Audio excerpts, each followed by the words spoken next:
So guys, ayun, update na, no. Nandito na yung BMS, yung in-unpack natin. Papakita ko kung gaano siya kalaki.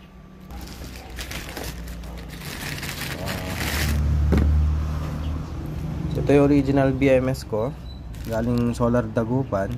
I mean Active Balancer pala. Sorry, correction, no. Ito yung Active Balancer galing Dagupan at ito yung in-order ko. Yan. Yan naman kung gaano kaliit. Yung napansin ko nung yung capacitor niya parang mas mataba, pero parang unano. compare ko lang, ayan, no? So ang gagawin ko guys, tatanggalin ko tong si Active Balancer. Tapos this time hindi ko i-fix kasi ito naka-fix siya. Ayan, no? Kinat ko po yan per length para maayos siya tignan. Pero this time kasi itatry natin tong product, yun, hindi ko siya i-fix.